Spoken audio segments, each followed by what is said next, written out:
নমস্কার বন্ধুরা, সকলকে আমার চ্যানেলে স্বাগত। আমরা মোটামুটি সকলেই জানি গত 16ই মে মহামান্য সুপ্রিম কোর্টের তরফ থেকে রাজ্যের সমস্ত ধরনের সরকারি কর্মচারী এবং সমস্ত ধরনের পেনশনার এবং ফ্যামিলি পেনশনারদেরকে পঞ্চম বেতন কমিশনের অন্তর্গত 25% ডিআরএস অ্যালাউন্সের এরিয়ার প্রদান করার জন্য রাজ্যকে 6 সপ্তাহের সময় দেওয়া হয়েছিল এবং এই 6 সপ্তাহ সময় প্রায় শেষের দিকে এলেও এখনও পর্যন্ত রাজ্যের তরফ থেকে কোনো বিজ্ঞপ্তি প্রকাশ করা হয়নি ডিআরএস অ্যালাউন্সের এরিয়া প্রদান নিয়ে। কিন্তু আজকে এই ডিআরএস অ্যালাউন্সের এরিয়ার সংক্রান্ত একটি অত্যন্ত গুরুত্বপূর্ণ খবর এই মুহূর্তে সামনে এসেছে। কি সেই খবরে কি বলা হয়েছে সকল কিছু আজকের ভিডিওতে বিস্তারিতভাবে আলোচনা করব। ভিডিওটি ডিআরএস অ্যালাউন্সের এরিয়ার সংক্রান্ত অত্যন্ত গুরুত্বপূর্ণ, তাই প্রথম থেকে শেষ পর্যন্ত অবশ্যই ধৈর্য সহকারে দেখবেন এবং ভালো লেগে থাকলে অবশ্যই একটি লাইক করবেন এবং সকলের সঙ্গে শেয়ার করবেন। আর সেই সাথে এই চ্যানেলে যদি প্রথমবার হয়ে থাকেন এই রকমের ইনফরমেটিভ ভিডিও আরও দেখার জন্য যারা এখনও পর্যন্ত এই চ্যানেলটিকে সাবস্ক্রাইব করেননি তারা অবশ্যই চ্যানেলটিকে সাবস্ক্রাইব করে নিতে ভুলবেন না। তাহলে চলুন আমরা বিস্তারিত জেনে নিই।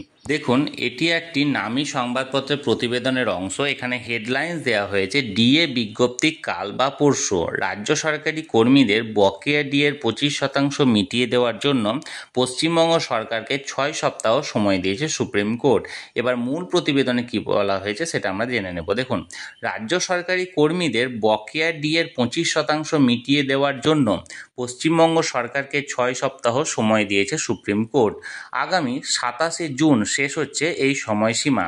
এই আবহে নবান্নের পাওয়ার করিডোরে জোর জল্পনা, একেবারে শেষ লগ্নে রাজ্য সরকার ডিএ সংক্রান্ত বিজ্ঞপ্তি জারি করতে পারে।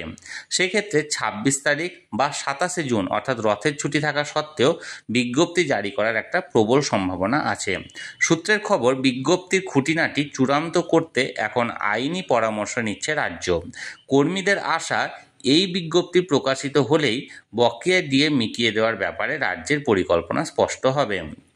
তবে আরও কিছুটা সময় চেয়ে রাজ্য ফের সুপ্রিম কোর্টের দ্বারস্থ হয় কিনা সেদিকেও নজর রাখছে ওয়াকিবহাল মহল। আইনি বিশেষজ্ঞরা অবশ্য মনে করছেন সেক্ষেত্রে আদালত অবমাননার দায়ে অভিযুক্ত হতে পারে রাজ্য। তাই গোটা বিষয়টি নিয়ে রাজ্য যথেষ্ট সতর্ক। আরও জানা গিয়েছে, 27 জুনের মধ্যে 25% ডিএ মিটিয়ে দেওয়ার বিজ্ঞপ্তি জারি না হলে 28 তারিখেই মুখ্য সচিব ও অর্থ সচিবকে ইমেল করে নোটিশ পাঠানোর প্রস্তুতি নিয়ে রাখছে রাজ্য সরকারি কর্মচারী সংগঠন।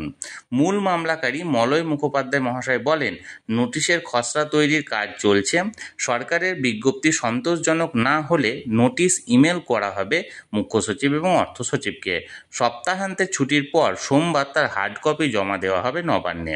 তার 7 দিন পর সুপ্রিম কোর্টে কন্টেম্পট পিটিশন দাখিল করব আমরা।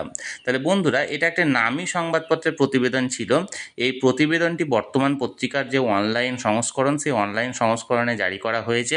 এই প্রতিবেদন অনুযায়ী বলা হয়েছে যে আগামী কাল এবং পরশু অর্থাৎ 27 বা 28 তারিখ যে ছুটিগুলো আছে সেই ছুটির মধ্যে কিন্তু এই ডিএর যে বিজ্ঞপ্তি সেটি জারি করার একটা প্রবল সম্ভাবনা রয়েছে। অর্থাৎ 26 বা 27 জুনের মধ্যে এই বিজ্ঞপ্তিটি জারি করার একটা সম্ভাবনা রয়েছে। এই সংক্রান্ত যে খবরটি, এই প্রতিবেদনটি প্রকাশ করা হয়েছিল সেটি আমি আপনাদের সঙ্গে শেয়ার করলাম। আপনাদের যদি এই বিষয়ে কোনো প্রশ্ন থাকে অবশ্যই কমেন্ট করতে পারেন। আর ভিডিওটি ভালো লেগে থাকলে অবশ্যই একটি লাইক করুন এবং সকলের সঙ্গে শেয়ার করুন। আর সেই সাথে চ্যানেলে যদি প্রথমবার হয়ে থাকেন অবশ্যই চ্যানেলটিকে সাবস্ক্রাইব করে রাখুন। ধন্যবাদ, দেখা হচ্ছে পরের ভিডিওতে।